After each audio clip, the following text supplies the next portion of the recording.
तो इजराइल की संसद से एक ऐसा कानून पास हुआ है जिसने पूरी दुनिया में आप कह सकते हैं एक हंगामा खड़ा कर दिया है। पर सोचने वाली बात यह है कि आखिर ये सब हुआ कैसे। आइए इस पूरी सियासी पहेली को परत दर परत समझते हैं। देखिए, कहानी में एक बहुत ही कंट्रोवर्शियल बिल है। वोटों की गिनती इतनी अजीब है कि यकीन करना मुश्किल हो जाए। और एक प्रधानमंत्री हैं जो कह रहे हैं, अरे ये तो मैंने किया ही नहीं। तो सवाल ये उठता है कि फिर ये हुआ कैसे। अच्छा, इस पहेली को सुलझाने के लिए सबसे पहले हमें उस जगह को समझना होगा जो इस पूरे मामले के सेंटर में है, यानी वेस्ट बैंक। ये है क्या आखिर, और इतना जरूरी क्यों है? अक्सर जब लोग फिलिस्तीन का नाम लेते हैं तो लगता है कि ये कोई एक ही इलाका होगा, पर ऐसा नहीं है। ये असल में दो अलग अलग हिस्सों से मिलकर बना है। एक है गाजा पट्टी और दूसरा है वेस्ट बैंक। और सबसे जरूरी बात यह है कि दोनों जगहों पर हुकूमत भी अलग अलग लोगों की है। चलिए अब आते हैं उस वोट पर जो सबको हैरान कर गया। ये कोई सीधी सादी वोटिंग नहीं थी, जी नहीं। ये तो इजराइल की संसद, जिसे नेसेट कहते हैं, उसके अंदर खिला गया एक बहुत ही कह सकते हैं शातिर सियासी खेल था। और यहीं से ये पहेली और उलझ जाती है। सोचिए, वेस्ट बैंक को इजराइल का हिस्सा बनाने वाला बिल सिर्फ एक वोट से पास हो गया, और इससे भी बड़ी बात ये कि ज्यादातर सांसद तो वोट देने आए ही नहीं। मतलब ऐसा कैसे हो सकता है भला?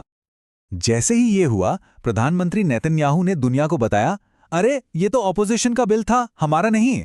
लेकिन असली बात तो ये है कि उनकी सरकार के पास इस बिल को रोकने की पूरी ताकत थी, पर उन्होंने ऐसा किया नहीं। ये एक सोची समझी खामोशी थी। तो ये थी पूरी स्ट्रैटेजी, एक ऐसी सियासी चाल जिससे अंतर्राष्ट्रीय स्तर पर सीधी जिम्मेदारी लेने से भी बच गए, और जो काम करना था वो भी हो गया। बिल्कुल, एक तीर से दो शिकार। ठीक है, तो ये कानून तो अब पास हो गया, पर सवाल ये है कि इस वोटिंग से पहले वेस्ट बैंक में असल में ज़मीनी हकीकत क्या थी।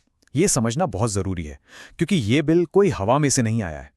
तो सच ये है, और ये काफ़ी चौंकाने वाला है, कि इस नए कानून के आने से बहुत बहुत पहले से इजराइल असल में वेस्ट बैंक के लगभग 70% हिस्से को कंट्रोल करता रहा है।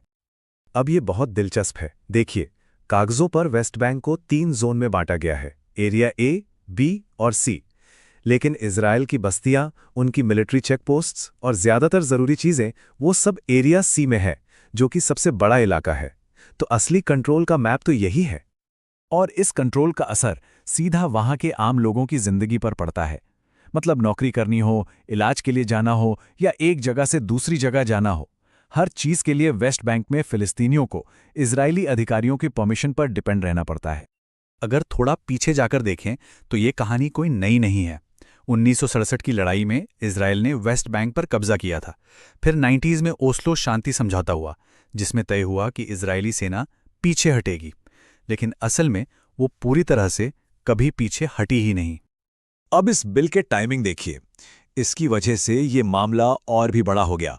इसने एक तरह का डिप्लोमेटिक भूचाल ला दिया, वो भी इजराइल के सबसे करीबी दोस्त अमेरिका के साथ। हुआ ये कि ये वोटिंग ठीक तब हुई जब अमेरिका के टॉप ऑफिशियल्स, वाइस प्रेसिडेंट और सेक्रेटरी ऑफ स्टेट इजराइल में ही मौजूद थे। अब अमेरिका को लगा कि ये टाइमिंग जानबूझकर चुनी गई है, और इसे उन्होंने एक सीधी बेइज्जती की तरह लिया। और ये कदम अमेरिका की उन कोशिशों पे पानी फेरने जैसा था जो वो कुछ समय से कर रहा था। मतलब अमेरिका तो तनाव कम करने और 2 स्टेट सॉल्यूशन की बात कर रहा था, और यहां ये हो गया। फिर क्या था, पूरी दुनिया से रिएक्शंस आने लगे, और बहुत तेजी से आए। अमेरिका तो था ही, साथ में सऊदी अरब, कतर, मिस्र, जॉर्डन, इन सब बड़े अरब देशों ने इजराइल के इस कदम का जोरदार विरोध किया। तो सवाल ये उठता है कि इस पूरी सियासी शतरंज की बाजी का आखिर मतलब क्या है? जो हकीकत दशकों से जमीन पर है, उसे अब कानून बनाने की क्या जरूरत पड़ गई? आइए इसके पीछे की स्ट्रैटेजी को समझते हैं। तो कुल मिला के देखें तो ये पूरा मामला एक बहुत ही खास पॉलिटिकल स्ट्रैटेजी को दिखाता है। वो ये कि अपने लॉन्ग टर्म गोल को भी पूरा करो, और साथ ही संसद के दांव पेच का इस्तेमाल करके दुनिया के सामने सीधी जिम्मेदारी लेने से भी बच जाओ।